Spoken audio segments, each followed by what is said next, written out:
The brain is not meant to be flooded with high levels of dopamine. Almost every man I meet these days is on testosterone replacement therapy, and they watch porn, and they're never making the connection between the depletion. Testosterone is first made in the brain before it's made in the sex organs. So this cascading effect of how it affects basically all biological processes, then at the same time, it affects mental health. It increases anxiety, depression, something I call porn-induced ADHD. Many people these days go and get an adult ADHD diagnosis without ever thinking that ADHD is a neurodevelopmental disorder. You had to have had it when you were a kid, but it's because porn does the same thing to the frontal lobe. It's proven scientifically to decrease function and actually shrink the structure also, which then also leads to porn-induced erectile dysfunction. That's the wake-up call for most people. Sexual arousal dysfunction, which I call SAD.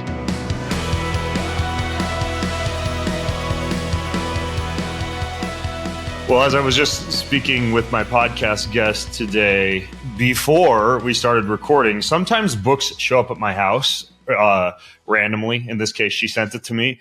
And they're books that I might not have otherwise grabbed off a shelf. And I read them, and right off the bat, I think, gosh, you guys need to know about the content of these books. In particular, this book, Mind Over Explicit Matter. I'm holding it up for those of you who are watching the video, and the show notes are all going to be at bengreenfieldlife.com/mind over matter. Here's the subtitle to give you a little bit of a clue of what I'm going to get into with today's guest. The subtitle is Quit Porn and Improve Intimacy Through Neuroscience. And it's so interesting because I was in the gym today and I was listening to a popular fitness podcast. They were interviewing someone about relationships, and that person was talking about some kind of new AI technology that, pardon the explicit nature of what I'm about to explain, but essentially it was some kind of a sex toy that allows men to sync the sex toy to like an AI digital girlfriend on the computer, so they can essentially be like having sex in real time with this sex toy that's like plugged into their computer. And I thought, gosh, tech has come a long ways from back in the day when you had to, wait 5 minutes on a 28K modem for, a photo that a dirty photo that you wanted to see to pull up. And now, obviously, unless you've been hiding under a rock, this is an issue. So anyways, my guest is Dr. Trish Leigh.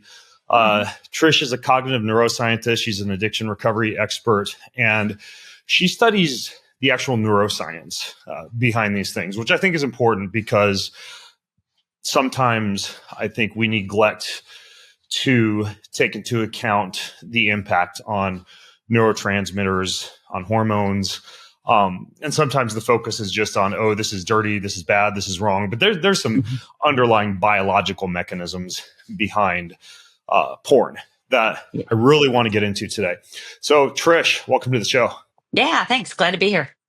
Yeah, thanks for sending me this book. Yeah, you're welcome. I have lots of pages folded over in it, as you can see. And whenever I interview an author, I don't want to create a podcast that causes people to not read the book, because you guys should read this. I like to take a deeper dive into some of the things that I found quite interesting in the book.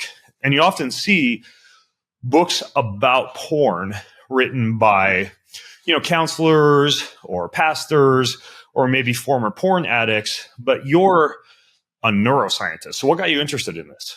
The same thing that gets all those people interested is that a personal friend of mine and a client, I tell the story in the book, was really struggling, and I didn't know that porn was at the core of it. And even when I found out porn was at the core of it, I still was slightly perplexed because I knew all about the brain and how it functions and how it impacts behaviors and how it impacts mental health. But when I realized, it's just my nature too, I'm probably similar to you. The minute something comes on my radar like that, and especially seeing it impact someone I care about, the way I think about it is I was kind of perfectly set up. All I need to know is a little more. I already knew everything. And when I applied it to porn, it just blew my mind. And then I felt like I had the world a secret the whole world didn't know. So I made one YouTube video, like just saying, don't watch porn. It does this to your brain. And it, had a viral impact. And from there, I doubled down. Yeah, it kind of reminds me. Have you ever seen that website, yourbrainonporn.com, I think it is? Yeah, thoroughly. Yeah, Gary Wilson, he was kind of the forefather in all of this, bringing attention to porn as an issue. But what he didn't do was present the solution. He's like, porn's really bad for you. And in his book, Your Brain on Porn, he substantiated. But then on the website, he does go into, what you can do to help yourself. Yeah, yeah, and I know there's obviously a porn epidemic right now. I mean, it's everyone's beck and call. But you described the porn addiction epidemic. So how bad is that exactly? Like, what is the porn addiction epidemic? Yeah, it's the same thing that you're thinking. You just don't realize it's porn addiction. You think it's a porn, use or consumption. But I know that many, I would say most, I actually would probably reach out to say all, the people who consume porn regularly are either actually full blown addicted in the current moment or they're moving towards that. And in the book, I describe it that use becomes misuse, becomes abuse, becomes compulsion. So the compulsion is a person has to go back. It's not a choice anymore. And we know with porn use that the seeds of addiction are basically planted in childhood, adolescence. And like you said, now everybody has a phone in their pocket. So this generation of young people, digital natives, as they call them, who are the first generation to have porn in their pocket, we see a stark increase in addiction. I heard, and I don't know if this is true, you might know this, that many young people who become addicted to porn first experience it accidentally. Like it gets served up via an ad or a pop-up or something like that. Is that the case? It is the case that exposure is typically not on purpose. Yes. I mean, just think about it. I mean, think of the things that you'll search and, it might not be full blown porn, but it's explicit in nature. The thing I really like about, I actually named the book Mind Over Porn, and the publishing company had me change it to Explicit Matter. And I was more than a little, I did not want to change from porn to explicit matter because I'm like, we're watering down the subject. But then I really grew to like that because my point being is it covers all matters of it in terms of social media. So think about kids now. I am the mom of 5 kids. My youngest is 14, my oldest is 22. They're all subjected to hypersexuality on social media, so it's running rampant. And yeah, so now everything's hypersexualized. What do you mean when you say hypersexualized?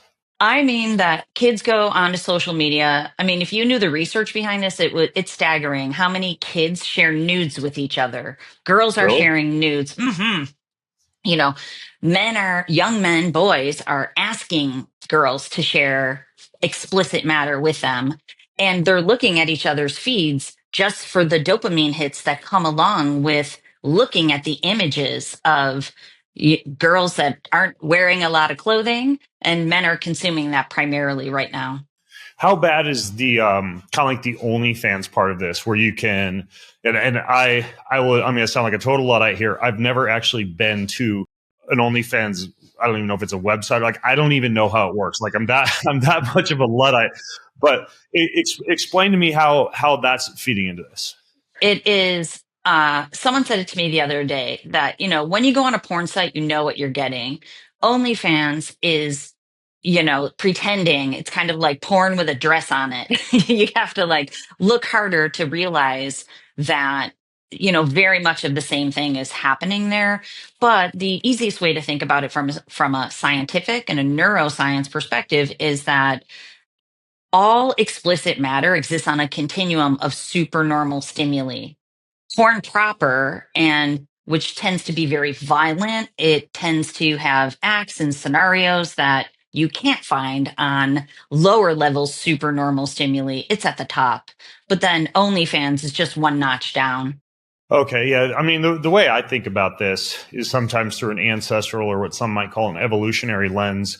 I think, well, like kings and queens of old who were like the wealthiest people with the most access to, let's say, a high number of sexual partners had nowhere near the ability to be able to view, image after image or be in a situation where you're subjected to that much sexual activity all at once. And yet we just, less than 100 years later are in a scenario where our brains can be bombarded by this.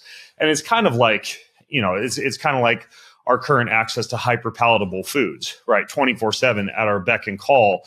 We simply haven't even developed we have these built-in calorie conservation mechanisms that kind of freak out when we begin to consume that much food. And it kind of seems like porn is a little bit similar, but what exactly are, and I realize it's kind of a big question, but what are the damaging effects of that amount of neural stimuli of something that the human brain doesn't even seem to be conditioned for? Yeah. And I love that perspective because I've thought the exact same thing, like thinking about it from an evolutionary sense, like back in the day, who could get this level of stimulation? I've thought that myself, that it was only, people with harems. Right. Like freaking King Solomon with his 700 concubines or whatever. Exactly. That's what I thought. And it wasn't even at the level because, there's just, yes, I think about it the same way you do. But, the idea is that the brain is not meant to be flooded with high levels of dopamine. And especially many people that I work with, at least, they engage in something called edging, which means they keep going back for more and more and more dopamine. So they consistently flood their brain with high levels of dopamine, and it desensitizes the dopamine receptors in the reward center. And that it changes the way that the brain uses electrical energy, which is what I primarily focus on. And then it does change the way that neurotransmitters cascade, hormones cascade. And, men, almost every man I meet these days is on testosterone replacement therapy, and they watch porn, and they're never making the connection between the depletion. Testosterone is first made in the brain before it's made in the sex organs. So this cascading effect of how it affects basically all biological processes, then at the same time it affects mental health. It increases anxiety, depression, something I call porn-induced ADHD. Many people these days go and get an adult ADHD diagnosis without ever thinking that ADHD is a neurodevelopmental disorder. You had to have had it when you were a kid. But it's because porn does the same thing to the frontal lobe. It's proven scientifically to decrease function and actually shrink the structure also, which then also leads to porn-induced erectile dysfunction. That's the wake-up call for most people. Sexual arousal dysfunction, which I call SAD. Wow. Okay. I want to double click on a few of these things. Let's rewind back to the testosterone piece. I haven't heard this before. So explain to me what you were just saying in a little bit more detail about the link between porn use and decreased testosterone. And by the way, I asked this because some people might think, well, you're looking at, let's say like you're a man looking at a naked woman, you'd think biologically that would cause a massive surge in testosterone. Well, it is spiking testosterone in the moment, and the same thing with dopamine. But, I call them all easy button behaviors, and you're likening it to food is very similar. Porn has been very much, kind of put on a parallel of junk food. So if you're hitting that easy button to get extra testosterone, you're depleting the system. It leads to overall depletion. And it works this way is the way I think about it, and I talk about it with dopamine, is when you start to get a drip of it, that's extra dopamine. And the same thing might apply. And I've looked at the science, it does apply to testosterone. Then you flood your system with it. And that's why people feel numbed out after they've consumed pornography. They feel numb, dissociated, extra calm. That's a flood, a drowning of dopamine. But now you go back into your life and you're in a deficit state. That's the depletion, because when you put yourself in a position where you're making your brain produce extra of what's not supposed to be produced at those high levels, especially frequently and consistently, and some people linger there for a really long time, now you really create deficit and depletion. So the way I understand from what you're saying about the dopamine is if I'm viewing porn, and this would apply whether I'm a man or a woman, because I know a great percentage of women now view porn Yeah, or there's an use porn. increase for sure. Yeah. So I'm getting a surge in dopamine. And then are you saying there's a subsequent drop in dopamine that would then drive me to engage in other reward seeking behaviors and experience ADHD like tendencies?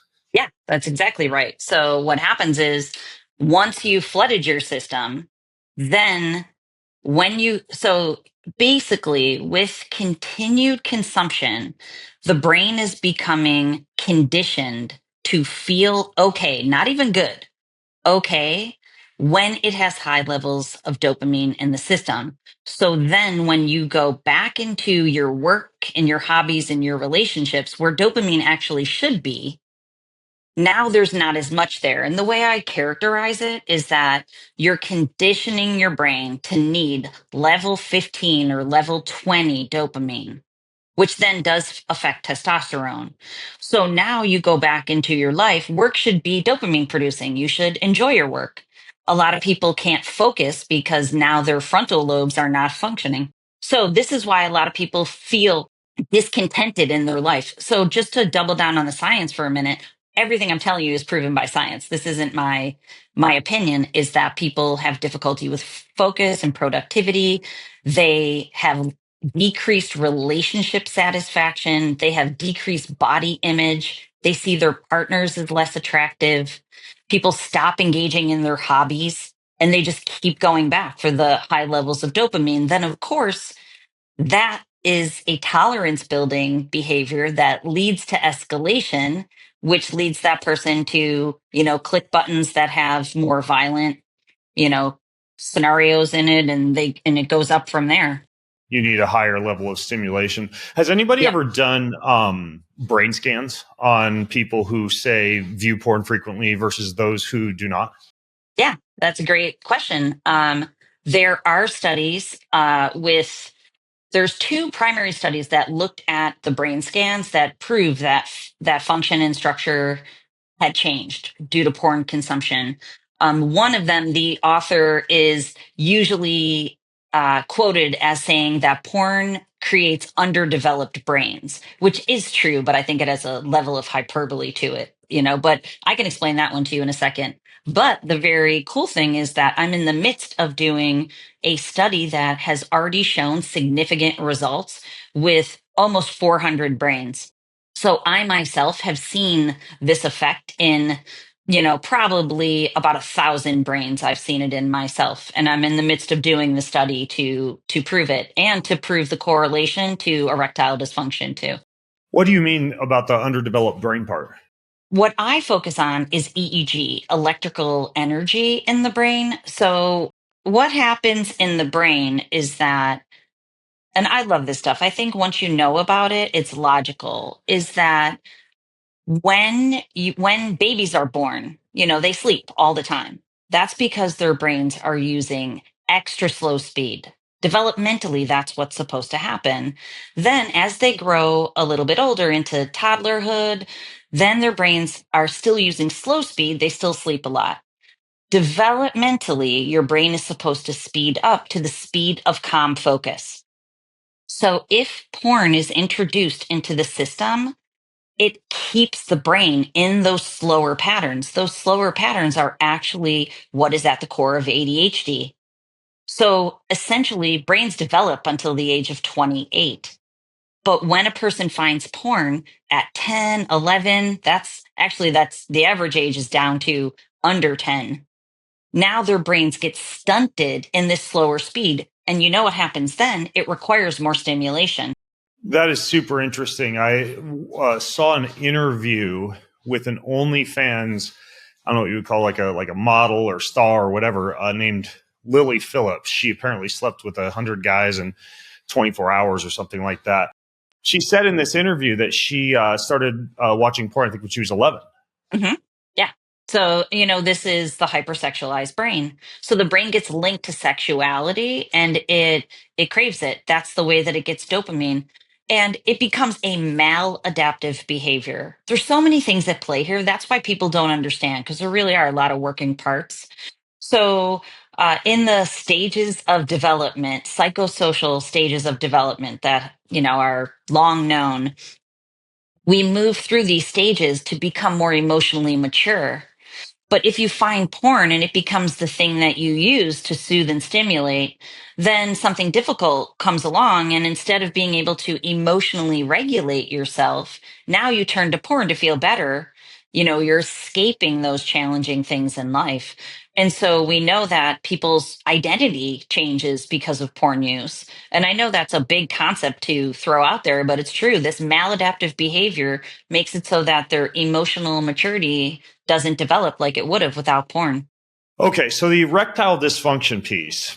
Here's what I might not understand. I always thought that if you get erectile dysfunction because you've been frequently viewing porn, it is because you're no longer excited by what might be considered to be a novel or stale or boring sexual environment, and you need more stimulation to actually get it up.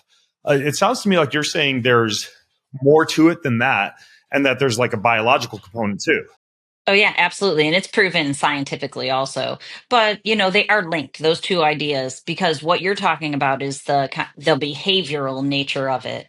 So if you're watching porn and you're watching violent, most of it's violent. And I call it the friction point. I took motorcycle lessons a few years back. And, when you're hitting the throttle and it's like arousal, but also like anxiety in the system, that can be really stimulating for a person. So most of the porn that people consume has that nature to it. You're watching this super high stimulus. There's multiple partners. There's a lot of working parts. Most of it has, violence to it. Now your partner who does not want those violent acts done with her. And because in porn, those things are done on a person. It's objectification. It's using another person for very high levels of pleasure, whether you're consuming it through the screen or you want to do that with another person. Healthy sexuality is supposed to be about connection. It's supposed to be more rounded out dopamine, more rounded out serotonin, oxytocin for connection. So it is now you perceive your partner as boring. But again, logically, if you weren't watching all these super hyper stimulating, overstimulating scenarios, would you think sex with your partner was boring? I work with a lot of people. They're like, my wife is a 9.5. She's drop dead gorgeous. She'll do anything with me sexually, and I still can't get an erection. And those people are porn users. Yeah, and that's because they're using level 20 in porn. And I always joke, your wife on a good day, if it is her very best day, she's only a 9. You know what I mean? There's no partner that can be a 10 in terms of stimulation for your sexuality, but porn can be, a 15, a 20, depending upon what you're consuming. Yeah. And back to the boring piece. By the way, my wife and I have a ton of fun in the bedroom. She's not only a smoking 9.5, but we also have an incredible time. Nothing boring about our sex life. But that's a beautiful thing. I tell people that's what you have to create. And some people say to me, I haven't had sex with my wife in 10 years. I'm like, well, you need to talk with her about it. And the conversation's 9 years and 360 days too late. Now, we've been married 23 years, and it's like better every year. Nice. Yeah, me too. Me too. Same. That's awesome. Okay, so another paradox here. You'll often hear people talk about how like masturbation can help you to sleep. And of course, a lot of times that's tied to porn use. You actually have something I've never seen before in the book. And a lot of people have sleep issues. And of course, a lot of people also struggle with porn. What's the link between porn and disrupted circadian rhythmicity? It's very much linked. So there is a type of insomnia called alpha type. And alpha, so I already told you about delta and theta, the very slowest speeds in the brain. Alpha is the medium speed for the feeling of calm. Right. It's like 8 to 12 hertz ish range, the alpha zone. That's exactly it. So the cool thing about the study that I'm doing is the actual parameter that I wanted to prove, because I've seen it in almost 1,000 brains now, is that there's excessive low alpha. Low alpha is, that 8 hertz, which healthy alpha, and I'm sure you know this, should be closer to 9.5, 10 hertz. So what happens in the brain is the brain is getting stuck in this 8 hertz mode. So if you flood your system with dopamine, now you are stuck in alpha. That I call drained brain. I call it drained brain, just try to make it easy for people to understand. And I can tell you the other brain pattern I talk about too, but drained brain is you're stuck in alpha. So if you're stuck in 8 hertz, that's why you can't get stimulated. The way I talk about it is you're stuck in neutral. 8 hertz is neutral. So if your car's stuck in neutral, can you make it go 65 miles per hour? No, you can't. Okay, so what's that have to do with sleep? So now when you're stuck in alpha in the day, then it becomes if you're stuck in any brain speed, let's put it that way, you're not using circadian rhythms. Circadian rhythms is your brain is supposed to flow throughout these states throughout the day, and then you would become naturally tired in the evening. But people use porn and masturbation as their sleep medication. So what they're doing is many people will use porn and masturbation at bedtime. So they're stuck in alpha throughout the day, but then they're increasing their alpha through masturbation before bed.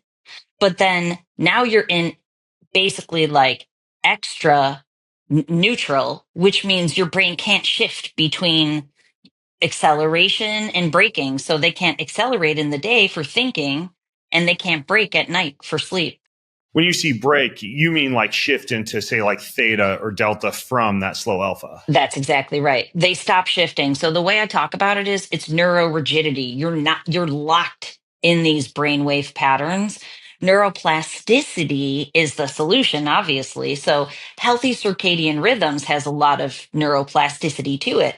You're able to, you wake up in the morning and you're a little groggy, but you shift out of sleep. But then for most of the day, you can feel calm and focused. Then you get back in bed and you start to feel drowsy. It should take 20 minutes to fall asleep. If you're crashing, you're in adrenal fatigue.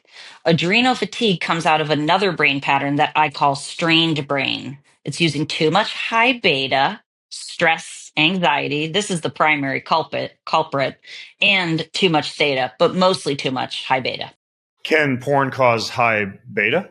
It does. So what it does is it causes high beta when a person hasn't flooded their brain with dopamine. So when you get stuck in neutral, drain brain, it's because you're consistently hitting the easy button of porn. This is why a person has withdrawals too, because under that, it's stressing the system out.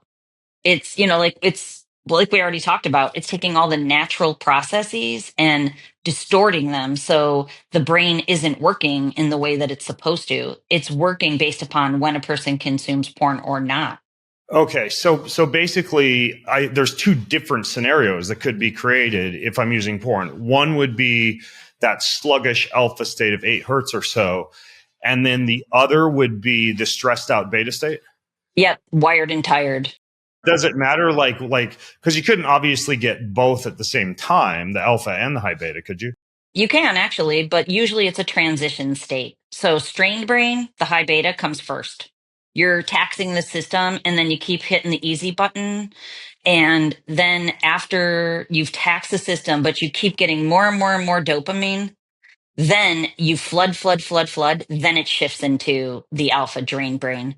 So it's a transitional state from strain brain to drain brain. Yeah, it's almost like overtraining, right? So if I am really pushing in the gym, I'm getting a ton of beta brainwave sympathetic nervous system activation. And if I do that for long enough, I eventually shift into low heart rate variability, low beta brainwaves, a more parasympathetic state because my body has just hit a wall. And now it's hard to even like walk into the gym and train at all. Precisely. That's exactly Okay. it. Sympathetic dominance leads to then the draining of the system. That's exactly it. Okay, interesting. So here's a possibly a curveball, maybe not for you because you're a neuroscientist. I've done neurofeedback before where you actually like sit and look at a computer screen and it will like upregulate sluggish alpha or downregulate excessive beta. Have you ever come across the idea of using like neurofeedback or something like that for porn addiction? That's exactly what I do, Ben. I have a global neurofeedback coaching company, I have my own app, Dr. Trish Lee, with um, proprietary neurofeedback. I actually work with the leading company around the world that, my app is powered by. I have been practicing neurofeedback for over a decade, and without tooting my own horn, I'm probably the lead practitioner across the world. I work with people in every country. I never know what to think when people say neurofeedback because there's like the Muse headband, and then there's like the clinical like sticky gel electrodes that you stick all over your head, and then there's like just audio cues that you listen to. So what is the porn management version of this look like? Sure. So my husband and I have a practice in Chapel Hill where I live. It's called Lee Brain and Spine. There we have caps and gels and big giant computers and all that stuff. So that is how I started. But then I wanted to take my show on the road so I can help more people. And so now I have an app with an online portal, which still has all the utility. I take the brain map using the Muse headband as the hardware, but the Dr. Trish Lee app is the software. So when people work with me, I have them purchase a Muse. Then they have to purchase a sensor to connect into the port. Then they're able to take their brain map in the app. Then I'm able to see that brain map on my online portal. I can see exactly the dysfunction in the brain. And then the beauty of what I have going on is that I have seen all those brains I was talking about seeing. That's EEG in my QEG brain maps in my portal. So I have developed proprietary protocols. To me, the protocol is probably the most important thing. When you go to a practitioner, they have to know what they're looking at, and they have to know how to set the protocols exactly for what the person needs. That's what I've learned over the last decade. Okay, so what's it look like? I come to you. I actually have a Muse headband. So I've got a Muse headband. It sounds like I need an extra piece of hardware to connect that to the computer so you can see my brain waves. And then what am I doing? Like, talk to me about how long this takes. And let's say somebody's severely addicted to porn. Like how's it work? Yeah, it's awesome. My program is 4 months long. So I tell people this all the time. It doesn't have to take a lifetime to recover from porn. It does take a lifetime for many people. But if we can identify that dysfunctional brain pattern, and then if I can set the precise protocols that a person needs, and if they do the training frequently, and this is the beauty of not having to go to an office, most people I work with, they will get 2 sessions a day. In the extreme cases, once I've seen it in a brain map, a person will do 3 sessions a day, especially if they have erectile dysfunction. So, like a gentleman just wrote a 5-star review for us. 4 months later, he had been addicted to porn for a lifetime. I think he's 56 years old. And he also had ED for 10 years. 4 months later, no ED, no porn. And is that just the neurofeedback, or is there anything else that they're doing? We do coaching. I have a team of coaches too. So, one of my favorite stories to tell is this gentleman, his wife made him do neurofeedback with us. And in the brain map session, he's like, I'm not doing one other thing. And he's like, I'm a skeptic. I'm not doing one other thing. And I'm like, I've met a skeptic or two before. You don't have to do anything. Just get training. And it's like workouts. If you start working out, what's going to happen? You're going to get more fit. And once you get more fit, you're going to be like, oh my gosh, workouts work. It's a brain workout. 30 days later, he comes on the meeting and he's like, I literally can't believe this works. Then he's like, tell me anything you can tell me to help. So that's what we do. We add coaching to it. And the benefit of the way that I offer neurofeedback is I'm constantly looking at all the data of how a person's brain has performed. So I can see if a person has had a slip or a relapse. I can actually see if they've had an urge. I can see if they've had a stress spike. So I'll say, oh, you had a stress spike on last Tuesday, and I see a dopamine spike last Wednesday. What happened there? And then, the client will Busted. go, yeah, awesome. Isn't that so Yeah, cool? wow. And then the client will go, I had an argument with my wife and it really stressed me out. So I, watched porn. And so then I'll go, okay, tell me what happened with your wife. I'm like, you don't even have to tell me the topic. Just tell me how the interaction goes down. And then I'll give some strategies on how to improve communication and interactional style. And then I'll also give some strategies Actually, I just talked to a client today, and he was telling me something that happened in his life. And he said, I went to go watch porn because of this domino effect. And he's like, but because of you, I put the blockers. And he's like, I couldn't get in. And he's like, the next morning, he goes, you should have seen me. That night, I was like so mad at myself for putting the blockers on. But the next morning, I was so glad. Isn't that wild? That is wild. What's your favorite blocking software? Covenant Eyes. Covenant Eyes uses some advanced AI technology, and it's very difficult to disable.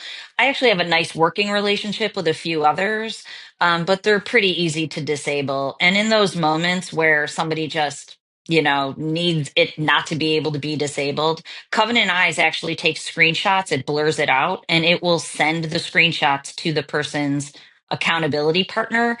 And what neuroscience shows, back to some science on that, is that the greater the loss, the more a person will be able to regulate themselves. So if they know that their brother's going to get these images, if their brother's their accountability partner, that really helps them to exercise more self control and self regulation.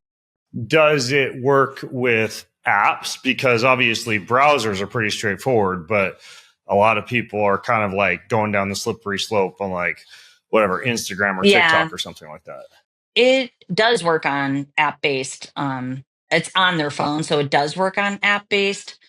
But a lot when I work with people, usually they choose a social media fast, and what we have them do is clean up their feeds before they take a step back from social media. Most people who have a very hypersexualized brain, they really can't be on social media until it's real clean and their brain has changed. Related to that, how do you address that, almost like the slippery slope thing, right? Because like, I'm not a porn user, but I do use social media. And anytime I log into Instagram and you press that little magnifying glass button, it seems like it just knows I'm like a 43-year-old, testosterone infused male. And there's a lot of things that aren't porn on there, but that could easily lead you down the slip, like arouse you, cause you to, Yeah, want to 100%. look at That's more explicit stuff. matter. Yeah. How do you address that in an era in which this stuff is so prevalent in everybody's back pocket? Yeah, well, that goes back to my comment about children and young people, is that I think it's the first time in history where you really have to be a top 1% person. I know it's always been advantageous to be a top 10%, top 1%, but what I mean by that is you have to choose differently. You have to choose to live your life differently, not be on social media all the time. And to really, what happens for me on my social media is none of that is there because actually, my son put it this way. I thought it was a really cool. He's 18 years old. And I said, dude, I have this really cool trailer that I put out for my book, watch it. And he's like, no way, man. He goes, I have my feed so well curated. There's no way I'm having that stuff show up in my feed. Because if he watches my trailer on porn addiction recovery, he likely will be served, more porn related stuff. I thought it was really cute because he's like an old school kid too. He's into old school stuff. So he's like, not a chance. That's probably where I've kind of dug myself into a hole, though, like being in the health and fitness scene. There's a lot of like scantily clad human beings in that environment. So, and there's so much health and fitness content on my feeds that I think that stuff just, slides in all over the place. Probably. And, they use eye gaze technology. So for you, if you're not, let's just say you're not, you're a body person. And so people who really are into physiques, so somebody shows up and you're looking at muscle definition. We'll just go with that at least, then, okay? That you're looking at muscle definition, but it'll scan your eye gaze and it'll be like, oh, let's present more body parts like that to Ben because his eye gaze just lingered there. That is how they're getting people too. So when people, their eyes land on different body parts, they serve up more of exactly what you looked at. This is shown to be true, which is terrifying for children because a non hypersexualized kiddo becomes hypersexualized because it's served up to them over and over and over if their eyes linger. Yeah, you talked about how you had the client who had an argument with his wife, and then that caused him to go and watch porn. I think in the book you described these scenarios as triggers. Like you have external triggers and internal triggers. Talk to me about that.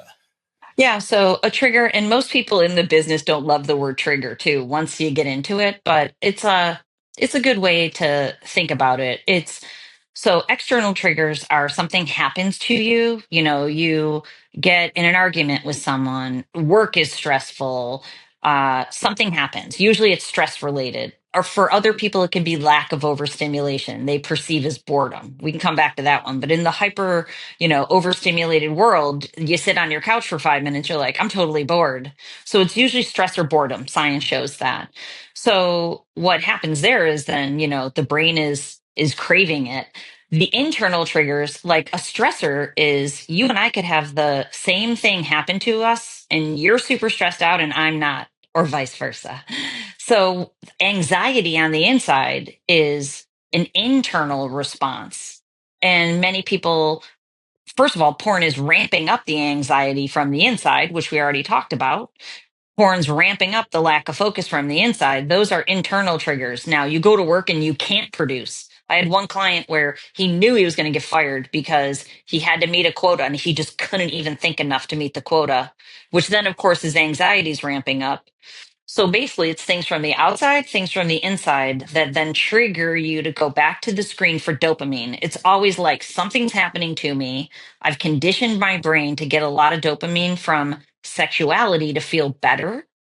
And, going back to the person you were talking about having sex with a lot of people, that is like actually conditioned in the reverse, but it's always about external regulation instead of internal regulation. So something stressful happens to me and I do take some deep breaths. I go for a run. I use neurofeedback. I'm regulating from within. When you have to go to something outside yourself, food included, you're regulating from without externally. Do you ever counsel people to do that? Like if they have an urge to consume porn, to literally like go do push-ups or take an ice bath, or like, I don't know, like even go, as much as I don't like to say this, like eat some ice cream or something? Yeah, I do. And I have a digital program that I have outlined. Actually, the book is based on the digital program. And I tell people to do push-ups because you can do them anywhere. You're at your desk and you're supposed to be working. This happens to a lot of people, just so you know. You're supposed to be working, but your brain can't work well and it's conditioned to go to porn. You feel like you want to click on a porn site. Drop and do push-ups to exhaustion, which doesn't mean you die. It means you push yourself past the limits of what you think you can do.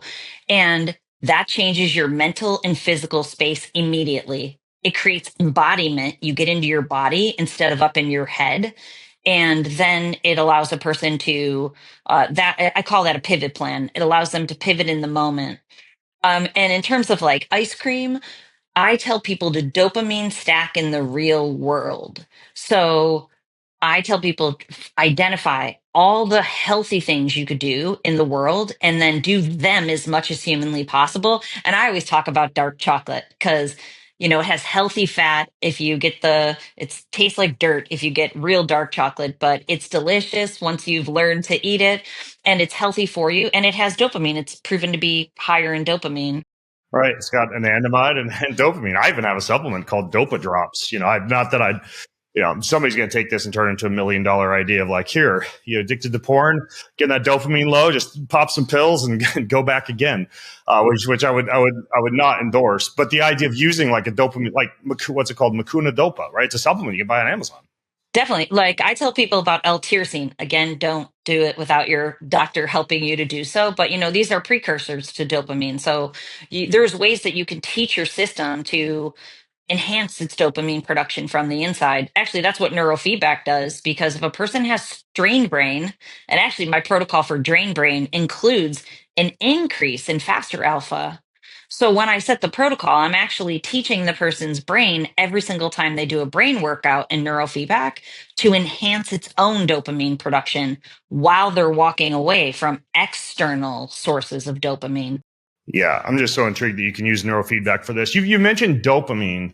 obviously a lot. But what about like the endogenous opioid system? I even think there's a section in the book where you describe like porn as a painkiller. We know that pain killing drugs can be problematically addictive, like porn. But what's the link between porn and the opioid system? Yeah, exactly. So it hijacks the opioid system and it's basically painkiller from the inside.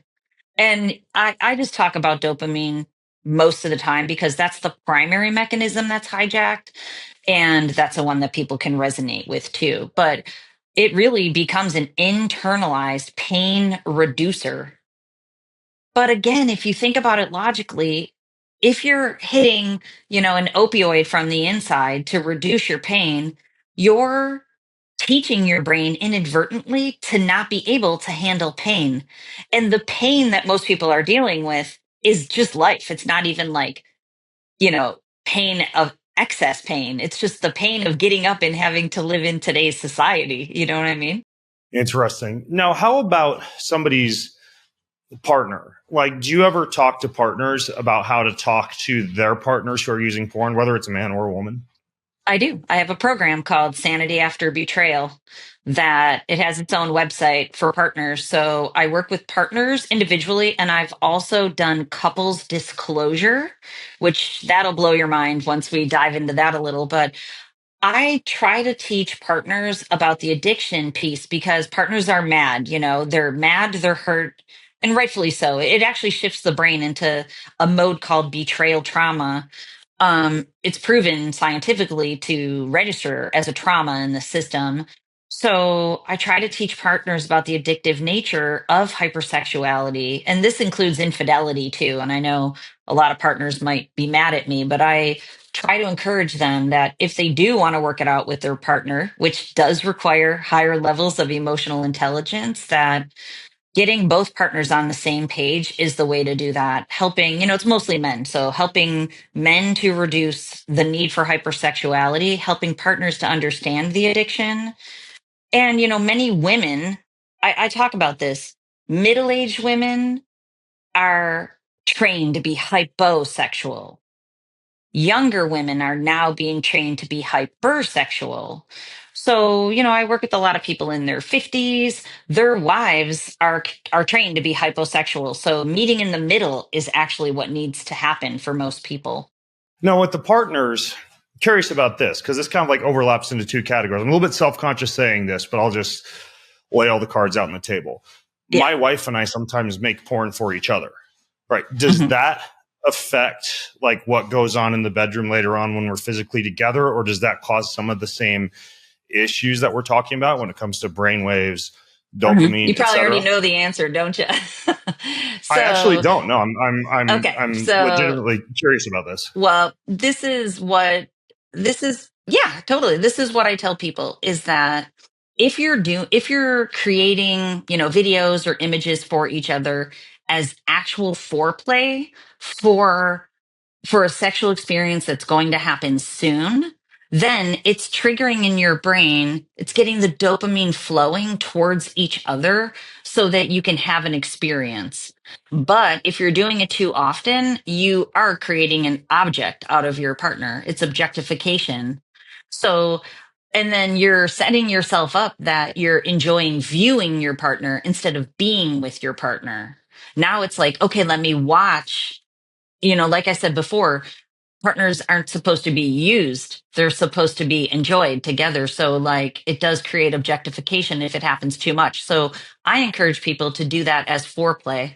Not to dwell on this for too long, but it's primarily because I travel so much, right? And sometimes we miss each other when I'm traveling, and it's the closest we can get to having sex with each other when we're 1,000 miles away. Yeah, and I like that. I think it's still conditioning you to like want to be with each other when you're together again. You know what I mean? So I think that's a healthy way to do it. It's really about the intent. Like, is it healthy towards connection with your partner? Because what will happen for a lot of people is they'll save a whole host of images of their partner. And, you've been married 23 years. So if you're taking consistent images and sharing them, it's not you looking at your wife from 23 years ago who is no longer the wife that's in front of you. No, they tend to get deleted and refreshed. I get what you're saying there. Yeah, it's like, yeah, you're looking at your like 19-year-old wife, and she's, yeah, whatever, she's 40. I can tell you one thing though, it does, like, having a folder like that on my phone basically makes my desire for porn almost non-existent, because I don't feel like I need to go like pull anything up besides my wife. Does that make sense? Yeah, it does. And that's it's kind of like I tell people to like cheat in the right direction. So that's kind of, if you're traveling a lot and you can't be with your partner, cheat in the right direction, but use it to create connection. Right. So it's like not ideal, but it's better than porn. Yeah, definitely. Like I work with a lot of military families, like your partner's gone for a year. Like, how are you going to stay connected sexually and with intimacy? You're going to have to be creative, So, I'm a pragmatist. I'm totally a pragmatist. I just want people to be as healthy as they can. Yeah, I have an audience who's very into buffeting their bodies, doing triathlons, doing ice baths, really like avoiding this, so-called comfort button or easy button. But one of the reasons that people do that is because you get an increase in cellular resilience, and it even grows parts of the brain in terms of plasticity in response to stress like that. What's going on as far as the so-called comfort crisis, as some have called it, and where porn plays a part in that?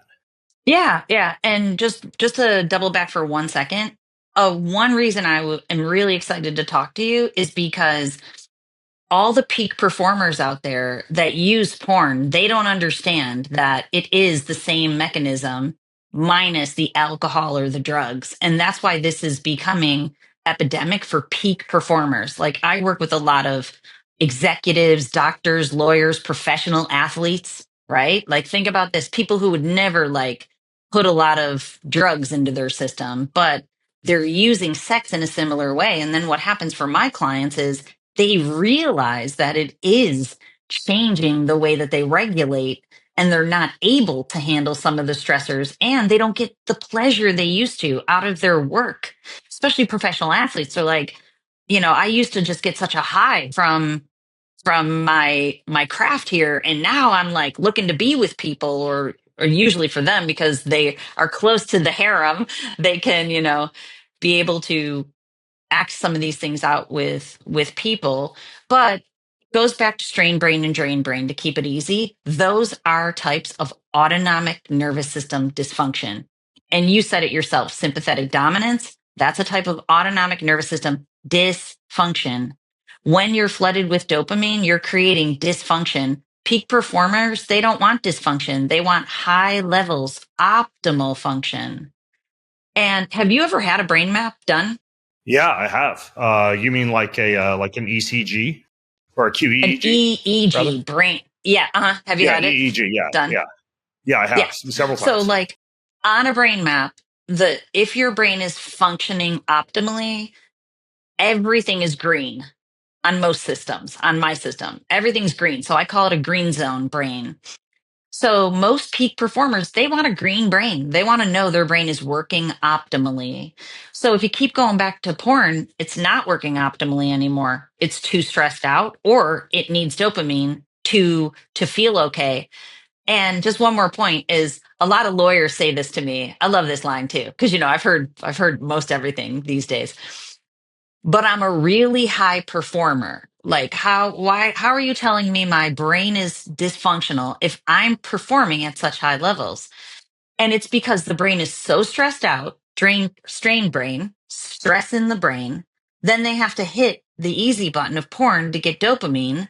So their brain's not fully drained, but that dopamine's offsetting all the stress. So I say to them, and usually they have ED too. They have ED. So I say to them, stop watching porn for a week, and all this stress in your brain will become debilitating for you. You'll be so stressed out because you're not getting the dopamine to offset the stress. That's what a lot of peak performers are accidentally doing to Wow. themselves. They're really stressing themselves out. I just want to say one more thing about the workouts. My son, I have 5 kids. My one son, Declan, he's totally into working out. He's really in great shape and, into the culture. But he will. hit it hard in the gym. And what I tell him to do is to try to keep his nervous system in the parasympathetic state when he's working out, not to get into that sympathetic dominance. Like, work out hard, but stay chill. Yeah, I agree. It's actually kind of annoys me when I go to the gym, and you see this more in men than women. Guys are doing a lot of and grunting and jumping around and kind of like shaking. And I'm a bigger fan of like the nasal breathing, slow is smooth. What's the saying? Slow is smooth, smooth is fast, something like that. But yeah, I totally agree. I think some people use the gym as almost like a sympathetic dump when it should be a little bit more of like a Zen stress mode. Agreed. Agreed. Your son is probably also so good at working out because his mom taught him to do 100 push-ups to exhaustion anytime he thinks about porn. He's so cool. You know what's so cool about that kid? He's 21 years old. He has blockers on all of his stuff, and like, he obviously, my work's impacted him, but I've actually never, we've had cool conversations because, like, at one point I wanted to hire one of his friends to help me with some work, and he goes, "Ma, you can't." He's like, "They're all caught up in what you're helping people with." And I love his friends. And then when he was little, like 11, I came home and he had all of his friends over. They're all on Tinder. And I'm like, "Dude, is it Tinder? Is Tinder the right one?" Yeah. And I'm like, "Dude, don't be doing that." And a lot of people don't understand, and this might be a good segue into dating apps. A lot of people don't understand that, like, dating apps are kind of like OnlyFans. It's checking people out. It's a lusting behavior. It's an objectification behavior. So, he and I have been talking about that for a long time. So the push-ups aren't aren't a pivot plan for him, Yeah. thank God. Yeah, I think dating apps almost condition you. Well, dating apps and serial dating in general condition you to have the mentality, and this is just my opinion, that once a partner doesn't work out or isn't the perfect fit, you just move on or swipe. I forget whatever it is, swipe left or swipe right. And I think that if you do wind up getting married, it can create a scenario in which when things are no longer working out between you and your partner, rather than fixing it, you kind of have that mentality that, oh, I could just move on. Yeah, definitely. And I talk about that in the book where, there's three stages of love. The first one is lust. The second is romantic love. The third is bonded love. And, if you're married 23 years, you have bonded love, like, it can hit the fan and you're not moving out. You realize there's work to be done with your partner. And, and it goes back to evolution. People survive in tribes. So you learn, plus, it is love, but it doesn't hit the same as lust. And what dating apps do, and hookup culture is what they call it. We have a generation of people who are being taught to just use another human being for as high level pleasure as possible, and then to move on to the next. And that novelty, right? Think about it. Novelty and instant gratification, those are dopamine behaviors. They call dopamine the molecule of motivation, more, and pleasure. You're motivated back for more pleasure where you got it. Yeah, I think I talk about this in my book, Fit Soul, how I think the way I phrase it is that mutual masturbation just strips all the sacredness out of sex. Yeah. Yeah, for Yeah. sure. When Yeah, you it's were not shared, talking right? about, yeah, exactly. When you were talking about dopamine and peak performance, it reminded me of this. It's not really like a rule that I have, but it's a technique that I have. I find that I get a better workout and better productivity in general during the morning hours if I force myself to pass the marshmallow test each morning and leave the phone in airplane mode. So I'm essentially like saving my dopamine for my productive creative hours in the morning and for my workout in the morning. So I wait as long as possible to take my phone out of airplane mode. And I swear, anytime I do that, I have a better workout. Yeah, for sure. I tell people that all the time. Don't go on your phone until it's exactly the marshmallow test. Think about how cool that marshmallow test is. That people who can delay gratification, it's one of the most known longitudinal studies. If people who are listening don't know what that is, that if you can delay gratification, then you will have more gratification later on. And longitudinally, basically all markers for positive humankind are associated with doing that. And yeah, that's the way, do the things, get done, in neuroscience, in terms of neuroscience, it's recommended that you do the most difficult things early. That way your brain can focus on it. Then, when it comes to workouts, people have peak workout times, which usually are earlier in the day. And then, saving whatever dopamine behavior for later, because what you're teaching your brain to do is do the difficult stuff, then reward yourself later on. And that leads to optimal performance.